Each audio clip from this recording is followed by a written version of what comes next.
പ്രിയപ്പെട്ട പ്രേക്ഷകരെ, നമ്മളും പരീക്ഷയൊക്കെ ഇഷ്ടം പോലെ എഴുതിയിട്ടുണ്ടല്ലേ? അതിൽ തോറ്റിട്ടുണ്ട്, ജയിച്ചിട്ടുണ്ട്, A+, D+ ഒക്കെ പല മാർക്കുകൾ വാങ്ങിയവരാണ് നമ്മളെല്ലാവരും. അങ്ങനെ നമ്മൾ പഠനം തുടർന്നു. എപ്പോഴെങ്കിലും ആരാണ് ഈ ചോദ്യമൊക്കെ ഉണ്ടാക്കിയതെന്ന് ഓർത്തിട്ടുണ്ടോ? ചിലപ്പോഴെങ്കിലും ഓർത്തിട്ടുണ്ടാകും. പരീക്ഷ മോശമായാൽ ആ ചോദ്യപേപ്പർ ഉണ്ടാക്കിയ ആളെ ഒന്ന് കിട്ടിയിരുന്നെങ്കിൽ എന്നൊക്കെ പറഞ്ഞിട്ടുമുണ്ടാകും നമ്മുടെ സുഹൃത്തുക്കൾക്കിടയിൽ. അപ്പോൾ നമുക്ക് നോക്കാം എങ്ങനെയാണ് ചോദ്യപേപ്പർ തയ്യാറാക്കുന്നത്.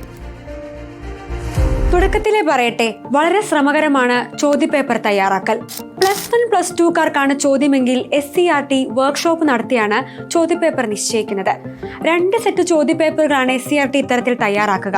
2ഓ 5ഓ അധ്യാപകരുടെ പാനലായിരിക്കും ചോദ്യങ്ങളൊക്കെ തയ്യാറാക്കുക. അപ്പോൾ ചോദിക്കാം, ഈ അധ്യാപകരെ എങ്ങനെയാണ് കണ്ടെത്തുക എന്ന്. ചോദ്യപേപ്പർ തയ്യാറാക്കാൻ അധ്യാപകരെ ക്ഷണിക്കുന്നു. ശേഷം ഈ അധ്യാപകരെ, തെരഞ്ഞെടുക്കപ്പെട്ട അധ്യാപകർ ചോദ്യമെല്ലാം ഉണ്ടാക്കി SCERTക്ക് നൽകും. SCERT കോൺഫിഡൻഷ്യൽ പ്രസ്സിൽ പോയി ഇത് പ്രിന്റ് ചെയ്യും. എന്നിട്ട് ഹയർ സെക്കൻഡറി ഡയറക്ടറേറ്റ് വഴി ഇത് 14 ജില്ലകളിലേക്കും വിതരണം ചെയ്യും.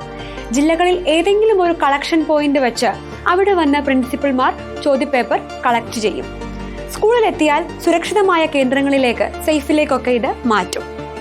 ശേഷം പ്രിൻസിപ്പൽ പരീക്ഷാ ദിവസം 10 മിനിറ്റ് മുൻപോ അല്ലെങ്കിൽ 15 മിനിറ്റ് മുൻപോ സേഫിൽ നിന്ന് ചോദ്യപേപ്പർ എടുത്ത് സീനിയർ അസിസ്റ്റന്റിന്റെ സാന്നിധ്യത്തിൽ വിതരണം ചെയ്യും.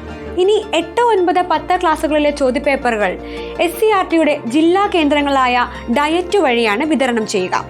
ഡയറ്റാണ് ശില്പശാല നടത്തി ചോദ്യമുണ്ടാക്കുക. സർവശിക്ഷാ കേരളയുടെ കീഴിലുള്ള CAPTലേക്ക് ചോദ്യം അയച്ച് അച്ചടിച്ച് കെട്ടുകളാക്കി BRC അഥവാ ബ്ലോക്ക് റിസോഴ്സ് സെന്റർ വഴി സ്കൂളുകളിൽ എത്തിക്കും. 1ാം ക്ലാസ് മുതൽ 7ാം ക്ലാസ് വരെയാണെങ്കിലോ ഈ പരീക്ഷാ പേപ്പർ SSK വർക്ക്ഷോപ്പ് സംഘടിപ്പിച്ച് 2 സെറ്റ് തയ്യാറാക്കും. ഇതിലൊന്ന് തെരഞ്ഞെടുത്ത പ്രസ്സിലേക്കും തുടർന്ന് പ്രിന്റ് ചെയ്ത് BRCകളിലേക്കും വിതരണം ചെയ്യും. ഇതിനേക്കാൾ കർശനമായ രീതിയിലാണ് പൊതുപരീക്ഷകൾ നടക്കുന്നത്. ഹയർ സെക്കൻഡറി 2ാം വർഷത്തിന് 5 സെറ്റ് ചോദ്യപേപ്പറുകളും SSLCക്ക് 4 സെറ്റ് ചോദ്യപേപ്പറുമാണ് തയ്യാറാക്കുന്നത്. സംസ്ഥാനത്തിന് പുറത്തുള്ള കോൺഫിഡൻഷ്യൽ പ്രസ്സിലാണ് ഇത് പ്രിന്റ് ചെയ്യുന്നത്. ഇതാർക്കും എവിടെയാണെന്ന് അറിയില്ല. SSLC ചോദ്യപേപ്പറുകൾ DEO ഓഫീസിലേക്കും +2 ചോദ്യപേപ്പറുകൾ പരീക്ഷാ സെന്ററുകളിലേക്കുമാണ് എത്തിക്കുന്നത്.